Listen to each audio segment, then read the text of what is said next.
Stop imagining this. Delete that image from your mind. The fireball, the explosion in empty space, the bang.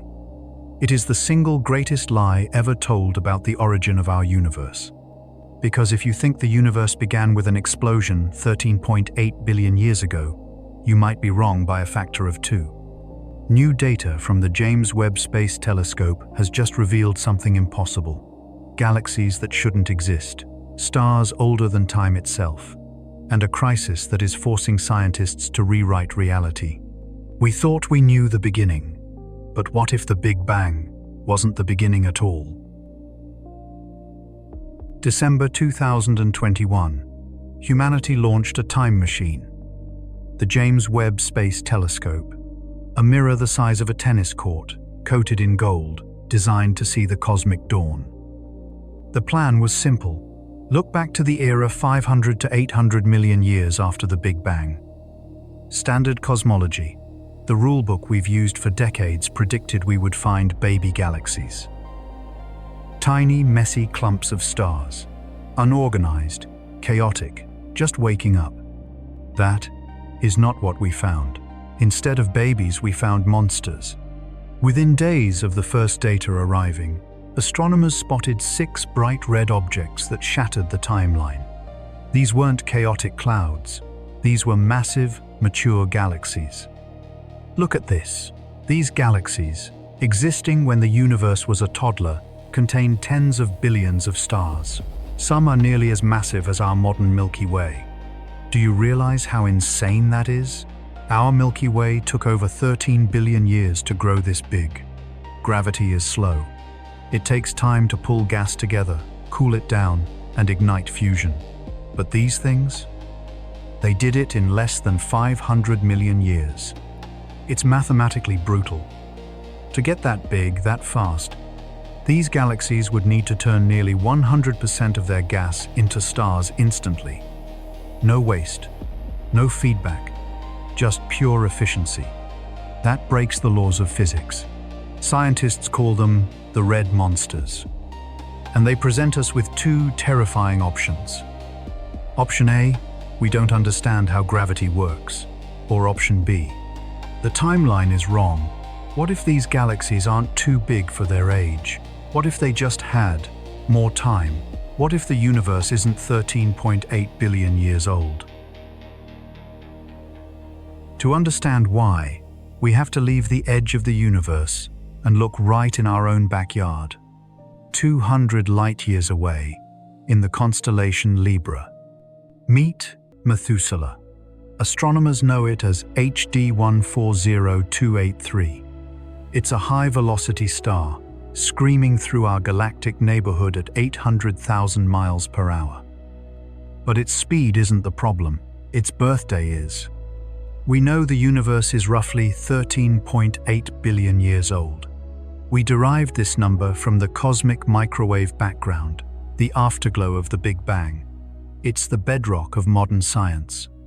But when we measured Methuselah, the data came back haunting. 14.5 billion years old. Let that sink in.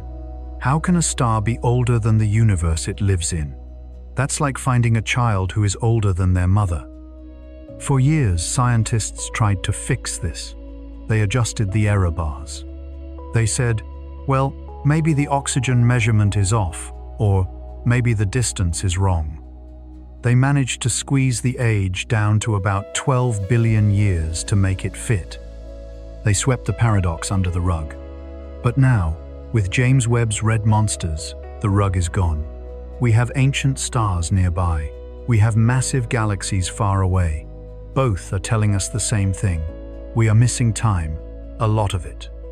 Enter Rajendra Gupta, a physicist from the University of Ottawa. In July 2023, he dropped a bombshell paper that connected the dots. He didn't just add a few million years, he doubled it. 26.7 billion years. If Gupta is right, the impossible galaxies suddenly become possible. They didn't form in 500 million years. They had billions of years to grow in the dark, unseen, before the light finally reached us. Methuselah isn't a paradox anymore. It's just old. But wait. You can't just double the age of the universe because it's convenient. You need physics. You need a mechanism. And to find that mechanism, Gupta had to resurrect a dead theory from the 1920 seconds. A theory that Einstein himself once admired. It's called tired light. And it suggests that the Big Bang might not be the only reason galaxies look red. But if tired light is real, does that mean the Big Bang never happened? Let's go back to the start. The reason this is all so confusing is because of how you were taught to visualize the Big Bang. You imagine a bomb going off in an empty room, right? Shrapnel flying out into the void. Wrong. There was no room. There was no outside. The Big Bang wasn't an explosion in space. It was an explosion of space. Think of raisin bread baking in an oven. The dough is space. The raisins are galaxies. As the dough rises, the raisins move apart. Not because they are flying, but because the space between them is creating more space. This is crucial, because light traveling through this expanding dough gets stretched. Blue light waves get pulled apart until they turn red. We call this redshift. For 100 years, we assumed all the redness we see in distant galaxies comes from this expansion. We look at a galaxy, measure how red it is, and calculate. It's moving away this fast, so the universe is this old. That's our ruler. That's how we got the number 13.8 billion. But what if the ruler is broken? Fritz Zwicky asked. What if light just gets tired? What if over billions of years photons lose energy simply by traveling? Like a runner getting exhausted? They would turn red, not because space is expanding, but because they are losing power. If Zwicky was right, then those distant galaxies aren't as far away or moving as fast as we thought. Gupta's new model combines these two ideas, a hybrid, some expansion plus some tired light.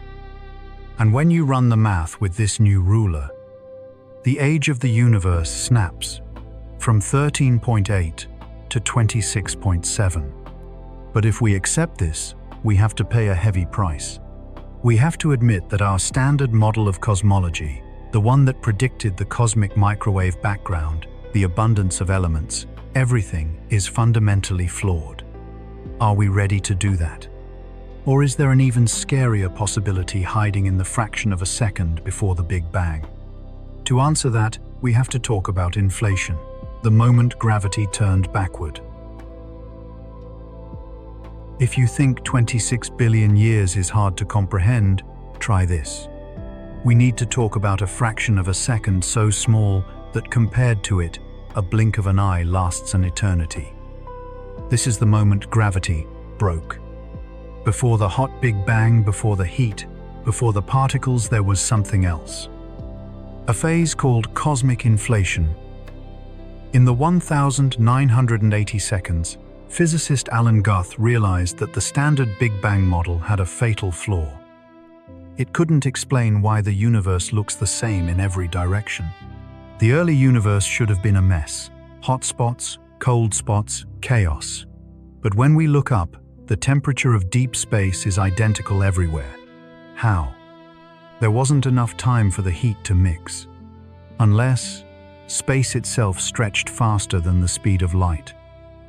Imagine a wrinkled bedsheet. Now imagine stretching that sheet to the size of a galaxy in less than a trillionth of a second. The wrinkles disappear. The chaos is smoothed out. That is inflation. It didn't just bang. It expanded exponentially. It took a patch of space the size of a proton and blew it up to the size of a grapefruit, and then kept going. And here is the twist. The Big Bang, the fireball we talked about, wasn't the beginning. It was the end. It was the moment inflation stopped. The energy that was driving that expansion dumped itself into particles, creating the hot plasma we see today.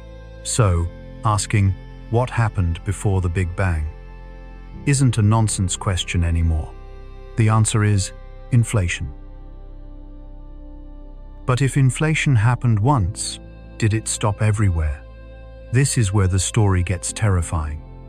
According to the theory of eternal inflation, space is like a pot of boiling water. Most of the water is expanding forever, but occasionally a small bubble forms and stops boiling. Inside that bubble, the energy converts to matter, stars form, galaxies grow, life evolves. We call that bubble our universe. But outside our bubble, the expansion continues, creating more bubbles, infinite bubbles, a multiverse. This brings us back to the James Webb Telescope and the 26.7 billion year theory. If our universe is just one bubble in an eternal foam, then the laws of physics inside here might be unique to us. Maybe in our bubble, light does get tired. Maybe the coupling constants did change over time, as Gupta suggests. If our bubble is older 26 billion years instead of 13, it means we aren't living in a young, fresh universe. We are living in a mature, ancient pocket of reality. It means the red monsters aren't mistakes. They are artifacts of a history we are only just beginning to read. The standard model says we are special, creating a perfect timeline. The multiverse says we are just one possibility among many. So where does that leave us? Is the universe 13.8 billion years old, or 26.7? Is it a tired light illusion, or are we seeing dark matter anomalies? Right now, cosmology is in a civil war, and that is a good thing. Science is not a religion. It's not about blindly believing in a number found in a textbook 50 years ago. It's about looking at the data, the impossible galaxies, the ancient stars, and having the courage to say, we were wrong. The James Webb Telescope didn't break cosmology. It woke it up. Whether the universe is twice as old as we thought, or whether the physics of gravity is completely different, one thing is certain. The story of the universe is far from over. We haven't even finished the first chapter. So the next time you look up at the night sky, remember, you aren't looking at a static painting. You are looking at a mystery that is actively rewriting itself. The explosion might be a lie, but the wonder, that is real. If you want to understand why 85% of the matter in our universe is completely invisible, and how it might be hiding alien civilizations right under our noses, you're going to want to watch this video next. I'll see you there. Stay curious.